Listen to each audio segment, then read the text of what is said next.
Hi, this is Sacred on Books, I'm Shazza.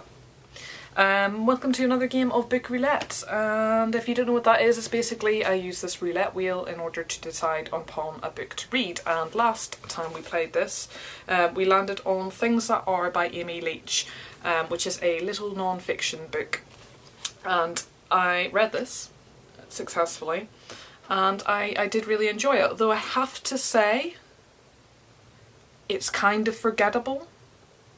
Because I picked it up and I was sitting thinking, oh, this was such a nice book, but I don't remember a lot about it.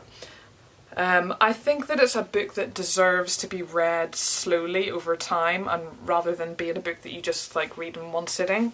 I think each little chapter stands alone and you can read it sort of a little snippet here, a little snippet there.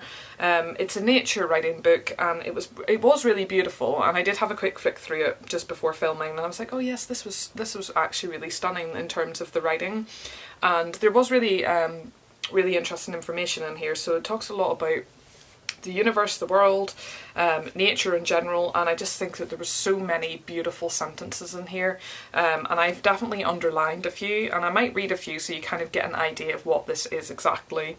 And by the fact that I've underlined some of these, I'm really grateful for, because it kind of reminds me that this actually was a really good book, even if it hasn't completely stuck in my mind. Nature needs us like a hostage needs her captors. Nature needs us not to annihilate her, not to run her over, not to cover her with cement, not to chop her down. If destructive potential were the only reason that humans and nature needed each other, each would have a reason to be polite, but not much reason to be miserable if the other vanished. Nature, however, seems to inspire in us something more than politeness. The moonscape is pleated and rumpled with rills and ridges and craters and crevices and darkness and brightness. Except for some meteor-made bruises, though, its features have not changed for 3 billion years. They are memorials of an ancient vim. In terms of the writing style, I obviously loved this, and I think that there was definitely some chapters that kind of stood out more than others, and I do think that it's beautifully designed, and I think it's a lovely book to kind of give as a gift. And like I said, I think it's a book to kind of savour, you know, read a little bit here and there. I don't think it's like full of loads of facts and loads of information, but it's got little snippets in there that it was a real joy to kind of learn about the universe, if only it kind of stuck in my head a little bit more. So beautiful writing, it was interesting, but just didn't really stick in my brain.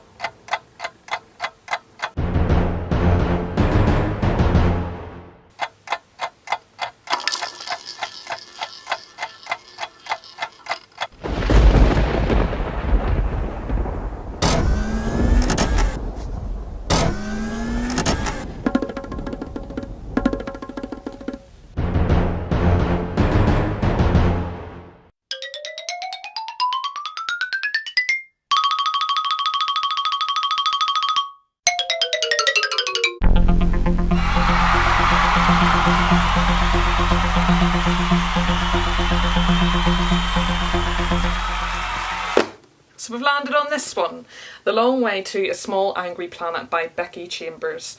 So I know a lot of people that really love this, and I was quite excited to read it whenever I got it like 3 years ago, and for whatever reason I still haven't read it, so it's about time that I did. So good job, Roulette Wheel, good job.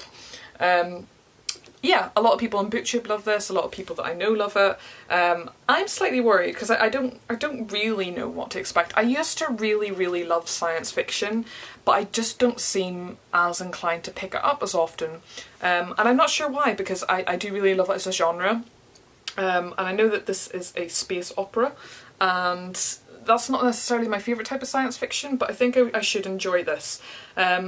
For some reason I'm less interested in it now than I was when I initially bought it, which tends to happen anyway, but more because I'm concerned that it's cheesy. Is it going to be cheesy? Is it going to be good science fiction? Because I find that at this stage in my life I'm a bit more critical whenever I read books in that genre, because I've got a really sort of particular type of book that I like whenever I read science fiction. So I just really hope that I do enjoy this. I don't want to go in with it. I don't want to go into it with really high expectations. Likewise, I don't want to go in with low expectations. I just want to go in level-headed, and hopefully I'll end up enjoying it. So, interesting to land on a science fiction one. I really haven't read that much science fiction this year either, so it's about time. If you have read this, do let me know what you think. And also, if you've read that one as well, let me know what you think. But yeah, that's another game of Book Roulette, and I will be back again in another month, I hope, and I will tell you what I thought of this one, and we'll find out what I will be reading next month. Thank you for watching, and I will see you again soon. Bye! Hello, so I'm coming at you from behind the camera. One of my issues with Book Roulette sometimes is that I don't know what each shelf number should be because I've got books everywhere, basically. I always go to this bookcase first because it's easiest, so we're looking at bookshelf number 1, that's number 2, number 3, number 4, number 5, number 6, and then there's a pile of books there that either I just don't have room for them or I'm getting rid of them. Okay, and then I don't know what to go for next. So we've got, what was that, 1, 2, 3, 4, 5, 6, so that's 6. And then we've got this little bookshelf, so there's 3 shelves on here that are double stacked, so I've got books behind.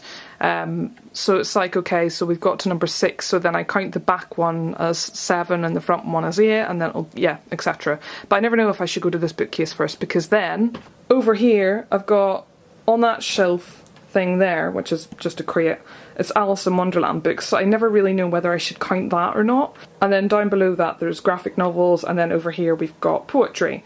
So, you know, do I go from my bookcase over here and count that as 7, 8, 9, or 7, 8, 9? You know, I don't really know what I'm doing. Or do I go to this bookcase first? And then over here is all my science fiction and fantasy books. So do I count one stack as one number and another stack as another number? And I'm just getting really in my head about this because I don't want to always twist it to make it work for me. So for instance, today we've landed on number 16. Okay, so that's shelf number 16. Where is number 16? So let's just go through it together. We've got 1, 2, 3, 4, 5, 6. Let's go over here, 7, 8, 9, and then 10, 11, 12, 13, 14, 15, and then 16. Shall I just count this as 1? Or do I count that as 16 and that as 17?